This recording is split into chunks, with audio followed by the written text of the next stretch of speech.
Entonces, hoy vamos a ver algoritmos cuánticos. Y bueno, un poco como se ha hablado mucho sobre computación cuántica, o sea, ya es algo que seguro han oído hasta el cansancio, pues. Y también hay muchas ideas como erróneas sobre lo que es computación cuántica. Entonces, en algún sentido, como que no te dicen la letra pequeña, porque lo que seguramente no es que no, es que en el mundo cuántico puedes entrelazar los estados y hacer cálculos en todos a la vez. Y eso es cierto con un detalle bien importante que vamos a ver. Entonces, son mucho menos fuertes de lo que se ha popularizado, pero aún así lo suficiente para que hagan cosas que no sabemos hacer con una computadora clásica en tiempo polinomial. ¿Ok? Entonces, las computadoras clásicas representan bits, o sea, todo en computación es ceros y uno. Y para tú representar un 0 y un 1 necesitas que algo esté en una de dos estados, ¿no? O sea, al final esto se representa en algo físico. Entonces, hay dos estados físicos y, por ejemplo, pueden ser transistores, ¿no? Transistores es un aparato electrónico, que o bien transmite corriente o no transmite corriente. O sea, está en dos estados. O transmite o no transmite. Si transmite corriente, ese es un 1. Si no transmite corriente, ese es un 0. O sea, pero siempre piensen que hay dos estados. ¿Okay? Capacitores cargados representan un 1 y descargados un 0. Un capacitor es algo que guarda carga eléctrica y ustedes los tienen todo el tiempo están interactuando con capacitores. Por ejemplo, cuando prenden la lavadora, tiene un capacitor porque el arranque del motor es muy grande. O sea, si no alcanza a arrancar. Entonces tiene un capacitor que guarda energía para arrancar el motor, echarlo a andar y luego ya sigue la lavadora trabajando. Por ejemplo, la fuente de poder de una PC tiene un capacitor, ¿no?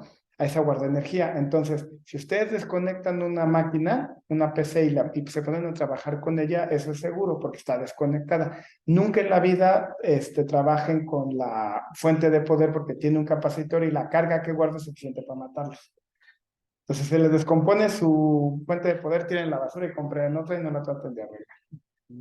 Ajá. Almacenamiento magnético, por ejemplo, cuando ustedes guardan en un disco, ¿no?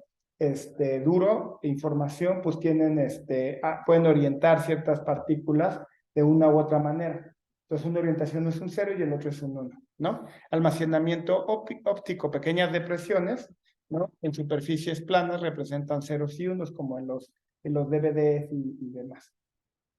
¿Ok? Entonces, por ejemplo, también en la memoria, en los USBs, hay carga o no carga, en los USB sticks, en la memoria RAM, etcétera. Entonces, pero lo importante, lo que quiero que tengan en mente es que hay dos estados y que se esté en un estado o en el otro. En ese sentido es discreta la computación clásica, ¿no? La física cuántica. Entonces, la primera propiedad importante de la física cuántica es que a ciertos valores o a una escala muy pequeña, una partícula puede tener estados, pero discretos. ¿A qué me refiero con discretos? Por ejemplo, un electrón está en ciertos niveles de energía, pero discretos. O sea, o está en este nivel o está en el que sigue, pero no en medio. ¿Ok? O sea, hay ciertos, o sea, es fundamentalmente discreta la naturaleza a ese nivel. Y eso es importante y tiene implicaciones macroscópicas, como por ejemplo que el vidrio es transparente, porque los átomos del vidrio tienen diferentes niveles de energía. Entonces, cuando están en este nivel, para subir de nivel necesitan una energía, ¿no? Pero el siguiente nivel está más lejos de lo que la energía de un fotón puede dar. O sea, para que salte de nivel, necesita adquirir energía, ¿no? Entonces llega un fotón y el electrón dice, pues no me alcanza para subir de nivel, como la regla dice que no puedo, que o estoy aquí o estoy allá y la energía no es suficiente, pues dejan pasar al fotón. Lo cual es como muy bizarro ya de entrada, ¿no? Bueno, entonces ahí viene la palabra cuántico, de que vienen cuantas en paquetes discretos, ¿ok? Bueno, entonces eso es importante. Lo que les decía de los niveles energéticos de los átomos, ¿no? Por ejemplo, Un ejemplito muy sencillo de dos estados, ¿no? Un átomo de hidrógeno es de lo más sencillo que podríamos pensar. Consiste de un protón y un electrón, ¿no? Nada más. Y el electrón puede estar en varios estados discretos de energía. ¿Ok? El estado de energía más bajo se conoce como el estado fundamental o el ground state. Y los demás simplemente los vamos a conocer como estados excitados, excited state. O sea, hay potencialmente una infinidad de ellos, pero discretos, ¿no? Pero simplemente vamos a distinguir del más bajo de energía a todos los demás. Entonces, va a estar en dos estados, o está en un estado, en el estado fundamental, o el ground state, o está excitado, ¿no? Vale. Entonces, pero una de las características importantes de la física cuántica es que si una partícula puede estar en dos estados, entonces puede estar en una superposición de ambos. Y como lo dicen popularmente, es como si pudiera estar en ambos a la vez. Una manera que yo encuentro intuitiva de entenderlo, que es errónea, pero sí, como es importante para un primer paso, es como si estuviera en una distribución de probabilidad entre ambos, ¿no? ¿A qué me refiero con eso? Fíjense. Supónganse que en el caso del átomo de hidrógeno representamos el estado fundamental con un cero, no con este símbolo. Y que está en estado excitado con un 1. Entonces, electrón puede estar en una combinación lineal de ambos. De momento, esto es falso, pero piénselo como probabilidad. Entonces, con probabilidad a cero, o raíz de a cero, está en el estado cero, y con probabilidad a 1, o raíz de a 1, está en el estado 1. ¿Ok? Solo pido que la suma de las probabilidades me dé 1. Entonces, hasta ahí no habría nada misterioso, es simplemente representa mi ignorancia sobre en qué estado está, ¿no? Yo digo, no, pues tiene un 0.3 de probabilidad de estar en el estado fundamental y un 0.7 de probabilidad de estar en el estado excitado, ¿no? Pues hasta ahí no hay nada misterioso. Y realmente no hay fundamental nada raro pasando a nivel del electrón, porque lo único que estoy diciendo es mi ignorancia. Pero definitivamente o está en un estado o en el otro. Lo que realmente pasa es que estos alfa 0 y alfa 1 no son números reales, son cualesquiera números complejos. Y ahí es donde la cosa se pone rara y nuestra intuición se rompe, porque pido que sean cualesquiera números complejos y solo pido que el cuadrado de sus valores absolutos sea 1. Si lo piensas como probabilidad tiene sentido, pero cuando lo piensas como números complejos las cosas empiezan a ponerse extrañas. Entonces, a ratos como que lo piensas como probabilidad, sí medio entiendes. Pero cuando es números complejos ya la intuición se rompe, pues. ¿Ok? Pero bueno, entonces este es como el dibujito, ¿no? Este es los dos estados posibles. En computación clásica o está en uno o está en el otro.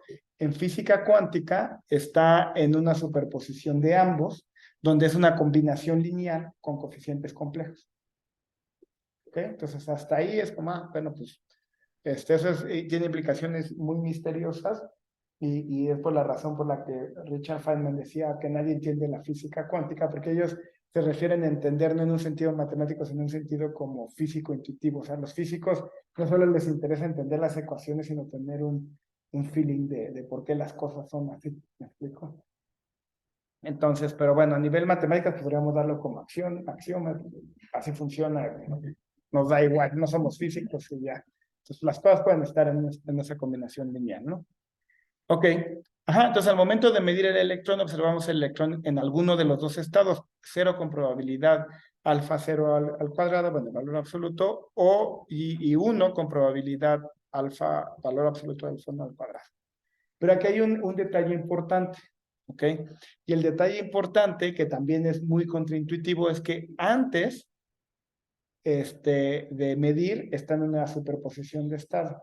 Cuando medimos, o sea, cuando decimos, bueno, vamos a averiguar dónde está, en el 0 o en el 1, ¿no? Interactuamos con él de alguna manera y de que nos dé, si está en el estado 0 va a suceder esto, si va a estar en el estado 1 va a suceder esto otro, ya no se encuentra en una superposición de estado.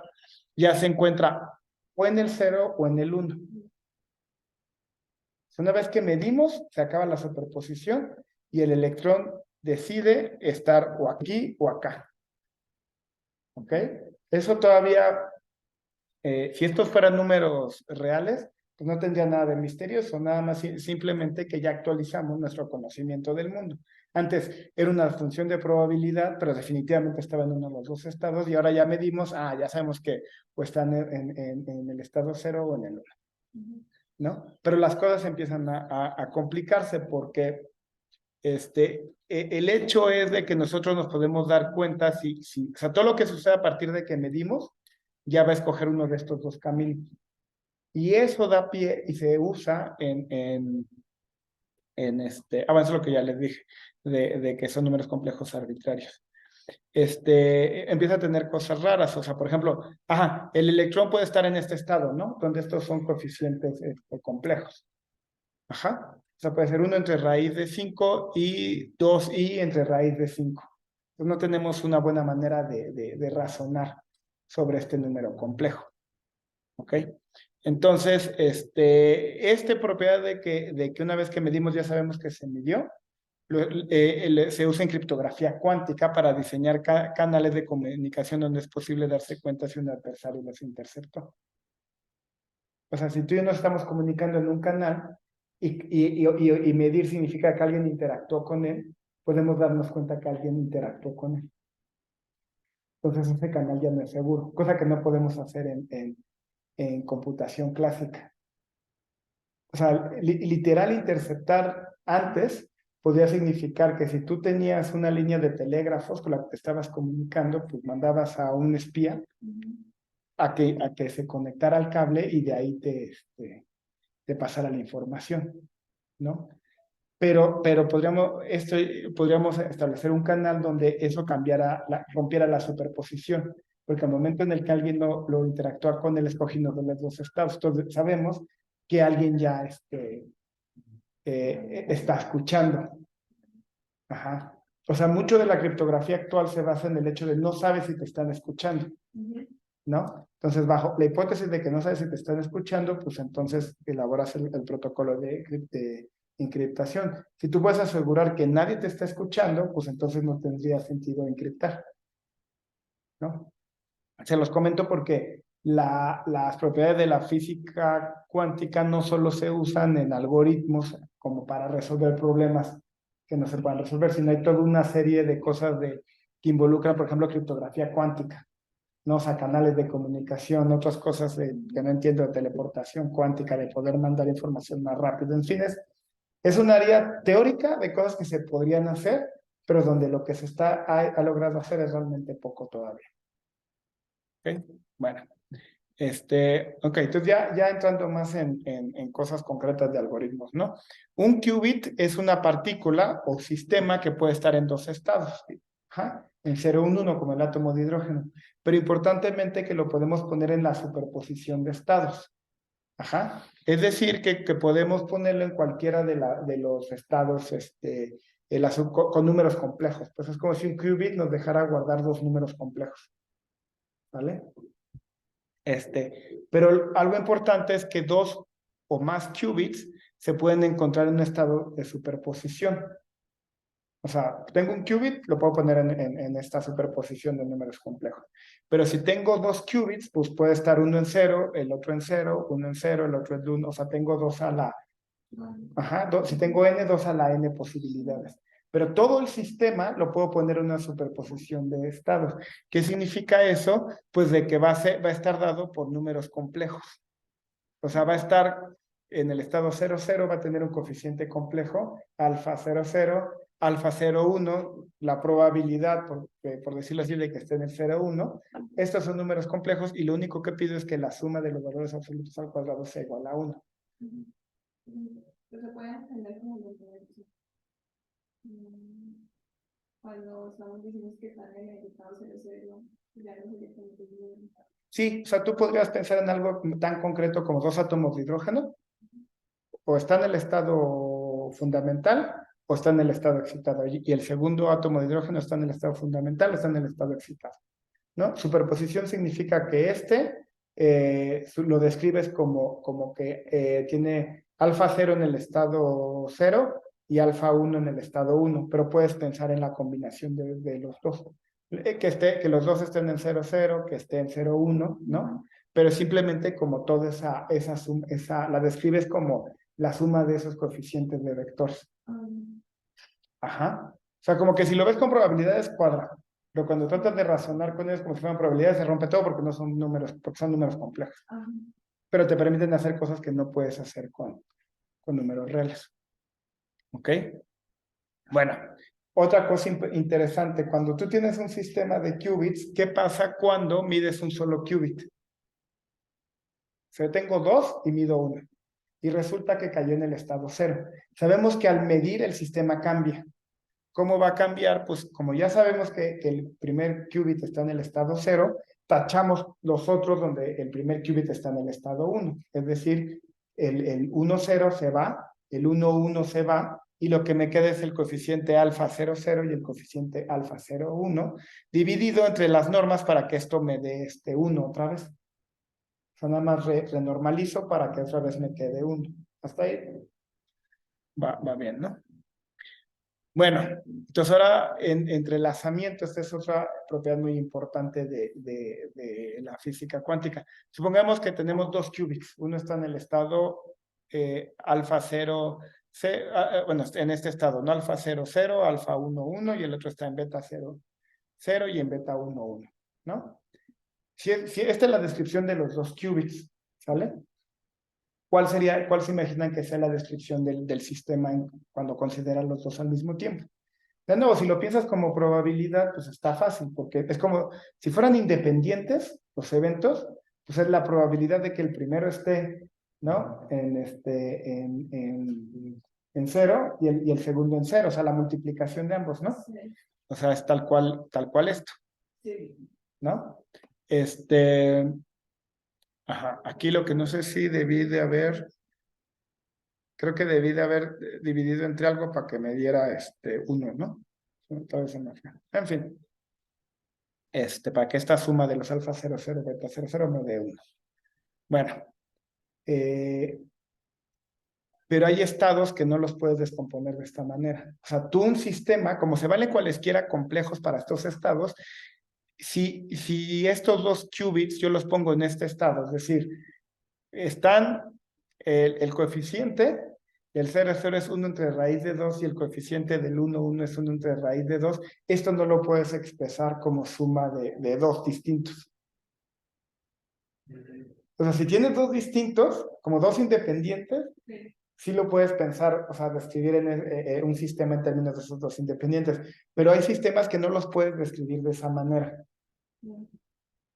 El análogo en probabilidad sería que no son independientes, pero no es el análogo correcto, porque no se comporta como en prueba. Lo importante es que no puedes describir el sistema en términos de cada uno por separado, o uno depende del otro.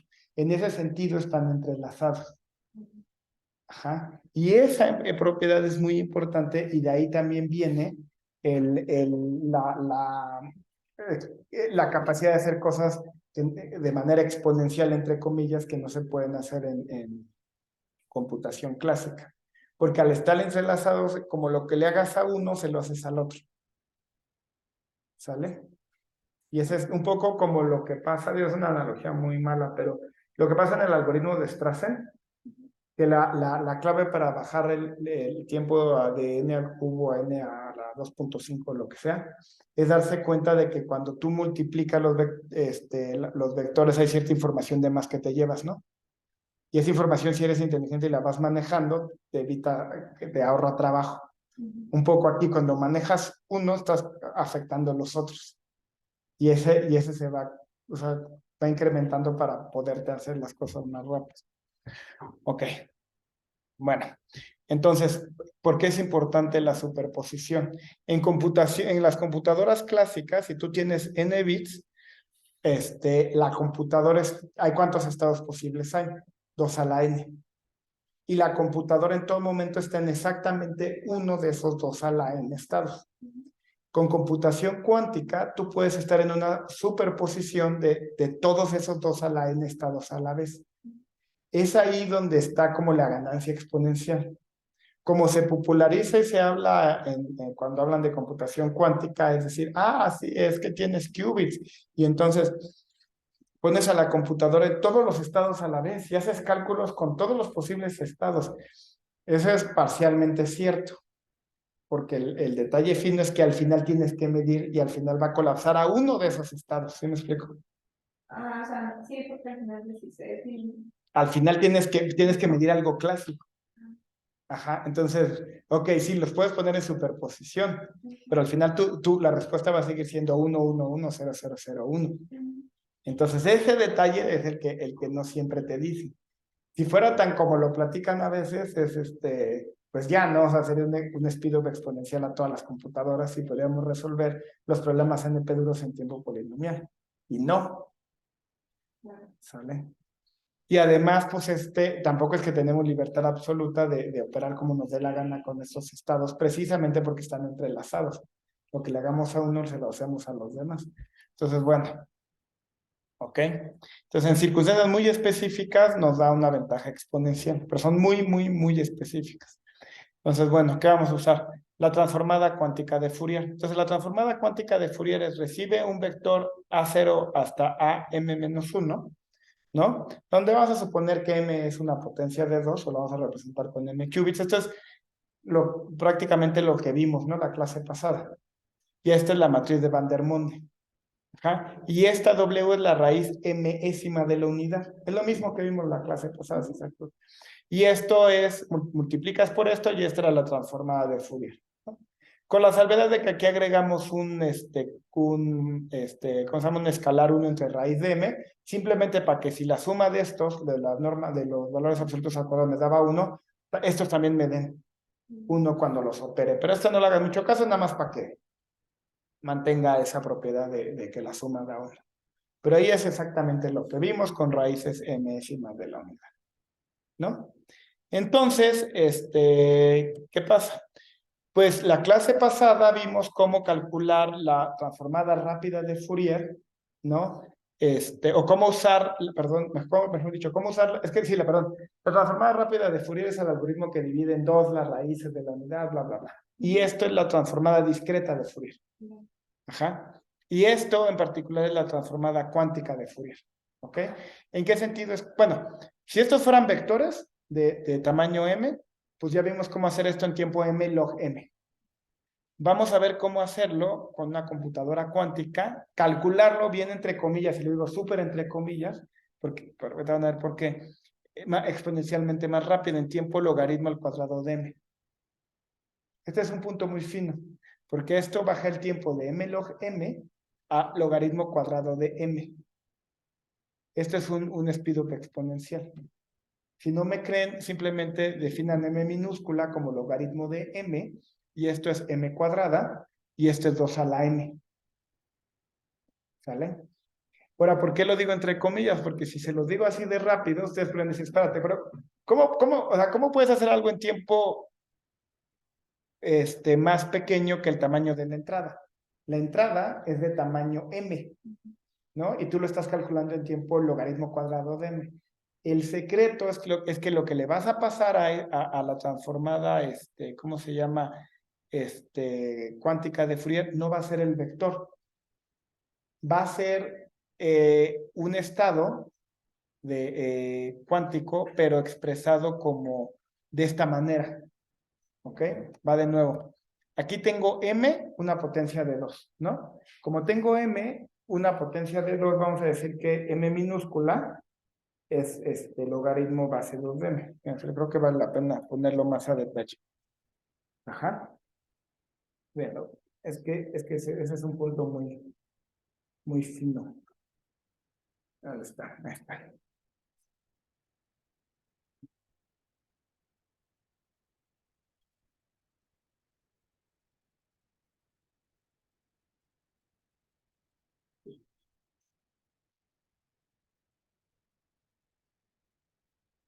Ajá. Entonces, fíjense. Yo voy a tomar m, o mejor dicho, m mayúscula, va a ser igual a 2 a la m. ¿Ok? Entonces, esto lo único que dice es que aquí, alfa 0 yo lo puedo ver como alfa 0, 0, 0, donde esto consta de m bits. ¿Ok? Este va a ser alfa 001, el 2 va a ser alfa 010. ¿Ok? Entonces yo tengo m qubits. Estos m qubits yo los puedo poner en una superposición de estados. ¿Qué superposición de estados voy a poner? Ah, bueno, pues alfa 0 va a ser el coeficiente del estado de cuando están todos en 0, 0, 0. Alfa 1 va a ser el coeficiente de cuando están 0, 0, 1 y así sucesivamente. Hasta alfa 1, 1. ¿Sale? Donde pues es m a la menos 1. ¿Sale? Entonces, de esta manera no necesito un vector de ese tamaño, simplemente estoy escribiendo todas las posibilidades y estoy poniendo el sistema en esa superposición de estados. Ese es como el primer truco, donde tienes como una ganancia exponencial. ¿Ok? Y la salida, de nuevo la salida va a ser va a estar dado en m qubits. ¿Ok? Pero fíjense, cuando yo quiera medir, cuando yo quiera ver qué diablos pasó, yo lo único que puedo hacer es medir el sistema. Medir el sistema quiere decir que va a colapsar, o sea, que lo que me va a escupir va a ser, no sé, un 0, 1, 0. Es decir, me va a decir el 3, nada más, eso es lo único que me dice. Entonces, es muy limitado, o sea, porque ni siquiera me dice el valor, no me está dando beta 3. O sea, no me está dando el número beta 3, simplemente me está diciendo el número 3, o sea, el índice 3. ¿Sí me explico? Es como si yo te doy un vector, lo operas y de la solución solo te dejo escoger, solo te voy a aleatoriamente yo escoger un número y te voy a decir el índice 3. ¿Y cuánto vale el índice 3? Ah, no te voy a decir. Ajá. Luego lo vuelves a correr y te digo, no, pues ahora el índice 5. Pero no te digo cuál es el valor de la coordenada 5. Entonces eso, pues lo que está sorprendente es que sirva para algo, pero resulta que sirve para factorizar en tiempo polinomial. ¿Ok? ¿Por qué? Porque aunque yo soy muy limitado en lo que puedo conocer, si yo ya sé que la entrada, por ejemplo, imagínate que esta salida casi tiene puros ceros, salvo en unos lados tiene algunos unos. Ah, bueno, de entrada yo ya sé que lo que me responda tiene que haber valido 1. ¿Sí me explico? O sea, imagínense que este vector, yo ya sé que es más o menos así, ¿no? 0, 0, 0, 0. O sea, el valor, ¿no? Un 1 por ahí. Luego 0, 0, 0. Entonces, las únicas posibilidades que me puede dar son estos donde tiene 1, porque recuerden que me lo da con la probabilidad de esta beta 0. Y eso es todo lo que vamos a usar. Pero realmente no es o sea, no estamos realmente calculando la transformada, pues no estamos obteniendo los betas. El conocimiento que podemos tener es hacer un sampleo, es decir, escoge con esa descripción de probabilidad dada por los betas, dime un índice. Y ya. Por eso es que probablemente un mejor nombre para esto sea el sampleo cuántico de Fourier. Porque no estamos calculando la transformada, estamos haciendo un sampleo probabilístico a la respuesta. ¿Ok? Bueno, ajá, entonces, sí, la entrada se encuentra en una superposición de estado, usamos m, logaritmo de m bits, ¿no? De igual manera, el sistema termina estando en el estado, en la superposición del estado, y la salida de nuestro algoritmo, la daremos al medir el sistema, y en ese momento colapsará alguno de los j, pero con probabilidad beta j al cuadrado. O sea, te da muy poca información. Ok, entonces, ajá, lo que les decía, también se conoce como sampleo cuántico de Fourier. ¿Sale? Ahora voy a empezar a dar un poco de cómo usar esto para factorización, pero no vamos a acabar de verlo, lo vemos en la próxima clase. Entonces, ¿cómo usar esto? Ok, fíjense. Supónganse que tengo un entero k que divide a m, ¿ok?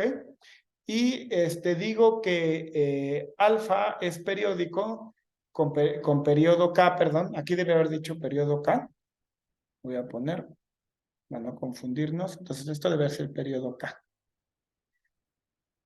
y desfase L, si alfa 0, alfa asterisco es distinto de 0, ¿no?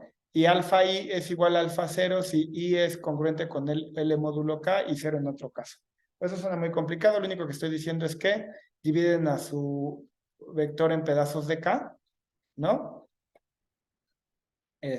O sea, va en cachitos de K.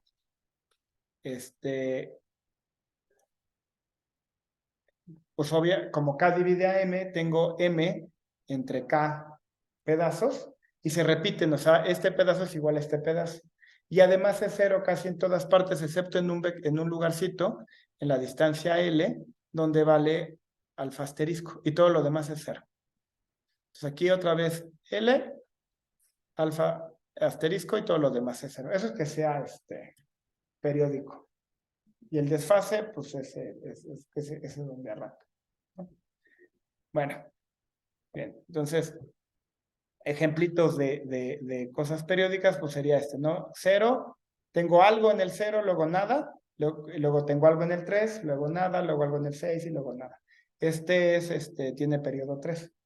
Y luego, por ejemplo, tengo algo en el 1, luego nada, bueno, tengo nada en el 0, luego tengo algo en el 1, luego tengo 0, 0, 0, luego algo en el 5, lo mismo que tenía acá y así sucesivamente, ¿no? Bueno, entonces, supónganse que alfa es periódico. ¿Cómo puedo describir periódico? Pues no voy a escribir los coeficientes que valen 0. Entonces, los únicos que no valen 0 son los que son de la forma JK. Que supónganse que es periódica con periodo K y desfase 0. Entonces, el 0 pues tiene algún valor, ¿no? Todos tienen, va a ser un valor real, o sea, como tiene que sumar esto, ¿cómo se llama? Esto al cuadrado me tiene que dar 1, pues entonces es raíz de K entre M, porque como tengo M entre K de ellos, esto elevado al cuadrado me da K entre M multiplicado, ¿no? Entonces, lo más sencillito, ¿no? Entonces, cada M entre K, cada K pasos, esto se repite. La parte importante es que si yo calculo la transformada de Fourier de esto, me da un vector beta que va a ser periódico, pero con periodo M entre K. Entonces, un periodo de tipo de K me lo transforma a algo de periodo M entre K.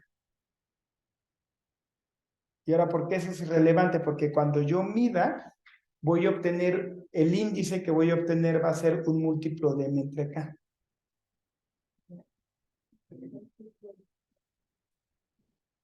¿Cuál? Teníamos como múltiplos de las raíces. Sí, exacto, ese. Ajá, de hecho usas el mismo truco para demostrarlo. Sí, de hecho yo quería usar exactamente el mismo truco, pero no es exactamente el mismo truco, por lo que no pude reciclar mi transparencia de la clase pasada. Pero es la misma idea, sí. Entonces, cuando tú mides vas a tener algo de la forma M entre K. Tú no sabes cuánto vale M entre K, pero después vamos a ver cómo deducir M entre K porque haces varios amplios. Y en base a varios de esos, es como si tú dieras aleatoriamente múltiplos de M entre K. Tú ya sabes que son múltiplos de M entre K y de ahí puedes deducir con alta probabilidad cuál es el valor de M entre K. Entonces, la demostración de esto, bueno, eso es lo que les decía, ¿no? Alfa se ve así, ¿no? Le puse un 1 para no ponerle este número feo, pero alfa básicamente le tienen que pensar así. Como algo, 0, 0, 0, 0, otra vez lo mismo, 0, 0, 0, y se repite K veces. M entre K grupos, transformada cuántica de Fourier me va a resolver algo, me va a dar algo con periodo 1, 0, 0, 0, pero estos van a ser grupos más chiquitos. Bueno, de M entre K voy a tener K grupos de ellos, ¿no?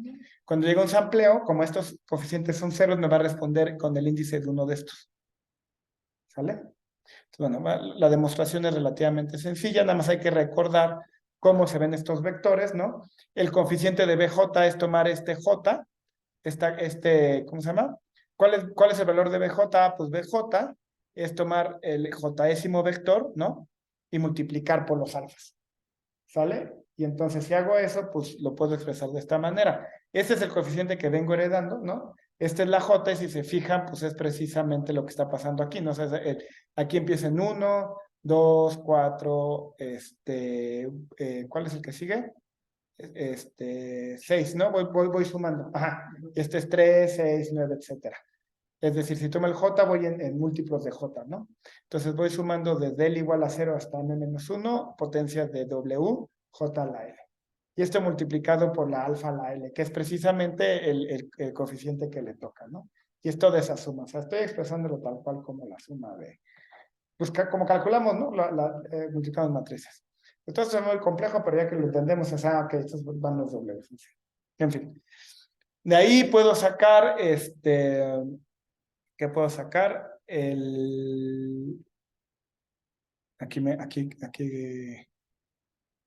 ¿Qué pasó? ¿Por qué saqué el WJ? Ah, sí, porque esto es periódico, ¿no?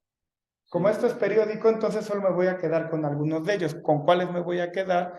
Pues con los que, con los donde justo está el periodo, ¿no? Múltiplo de n entre k, ¿sí? Sí, porque están en la relación. Sí, sí, ¿verdad? Sí, porque tiene cero. Ajá. Ajá. Sí, sí, sí. Ya, y además yo ya sé cuánto vale esto, ¿no? Esto vale k entre m, ¿no? Entonces este k entre m sale y sale este raíz de k entre m, que se multiplica por este raíz de m, pues me queda m. Entonces me queda raíz de k entre m, ¿sale? Y bueno, entonces esto, sí tengo, voy a tener, bueno, es que aquí me causa un poco de ruido. Sí, para ustedes es claro el por qué ven múltiplos por qué la I va hasta M entre K. Pásame. Yo pensé que tenía que ir en múltiplos de K entre M. M entre K. Ah, sí, porque se repite cada K, ¿no? Cada K se repite. Hay M entre K grupos. Voy a poner mi dibujito. Ajá, claro. Cada K se repite, ¿no? Y en los demás vale 0. Entonces, el número de veces que sumo, pues es 1, 2, etcétera, hasta M entre K. Claro, sí, sí, sí, sí, sí. Entonces, ¿cómo que para ustedes fue claro? Sí, entonces voy 1, luego el siguiente, pero ya van múltiplos de K, sí que está aquí, ¿no? Entonces es eso, perfecto, ya, súper. Entonces, si M divide a J entre K, ¿cuánto vale esto? Bueno, si M divide a J entre K, pues observen que entonces, como esta es una raíz mésima de la unidad, entonces J por K es un múltiplo de M y esto es 1. Entonces simplemente estoy sumando 1 varias veces. ¿Cuántas veces? Pues el número de grupos que tengo, que es M entre K. Esta M se cancela, esta raíz de K con esta raíz de K, pues lo puedo expresar como 1 entre raíz de K, que es justo el que tenía acá. Y el que me recuerda al truco de la clase pasada es cuando si M no divide a J entre K, si M no divide a J entre K, esto es una suma geométrica. Y una suma geométrica con razón W ¿a la qué? A la JK. Ajá. Y entonces la fórmula lo calculo por la fórmula de la serie geométrica, ¿no? Y como aquí tengo W a la JK por M entre K, pues esta K se cancela, me queda W a la JM, como esta es una raíz mésima de la unidad, esto es 1, esto de arriba es 0, y esto me da 0. Y el mismo truco va a ser me da. No, entonces tengo que BJ es igual a 1 entre raíz de K si M divide a J entre K y 0 en otro caso. Es periódico con periodo M entre K. ¿Sale? Y es justo lo que tenemos. De hecho, si hay desfase con una prueba similar, te da que el resultado también va a ser periódico con periodo M entre K, sin desfase, pero con la salvedad que en vez de tener este numerito de aquí, 1 entre raíz de K, vas a tener una raíz aquí compleja de la unidad, la W a la L multiplicada, no sé qué. Pero eso no es tan relevante, pues, porque la norma de esta cosa es la misma, pues. Ajá. Lo único que en vez de tener el número real bonito, vas a tener números complejos y van cambiando, pero no es tan importante. Lo importante es que va a ser periódico. A fin de cuentas, ni lo vamos a poder conocer nosotros. O sea, solo vamos a hacer un sampleo probabilístico. Y entonces, bueno, entonces, la QFT nos da una superposición si le damos a una transformada cuántica de Fourier una superposición de estados periódica de periodo K con alguna desfase, nos va a responder con una, ¿cómo se llama? Una superposición periódica de periodo M entre K. Y todos estos van a tener el mismo valor absoluto. Eso también es importante, que todos los vectores tienen el mismo, todos los no cero tienen el mismo valor absoluto, porque entonces cuando yo mida va a ser un sampleo aleatorio. Y esa primitiva es la que vamos a usar para resolver factorización en tiempo, ¿cómo se llama? Polinomial. Le llamo primitiva porque yo no sé computación cuántica, física cuántica, y cuando dicen que es misterioso, pues bueno, pues a lo mejor sí es misterioso, pero podríamos ninguno de nosotros interesarnos por física cuántica, y yo te digo, fíjate que tengo esta caja negra que te permite hacer esto, en tiempo polinomial, y ya, con eso vamos a poder encapsular la física cuántica y dejársela a los físicos. ¿Ok?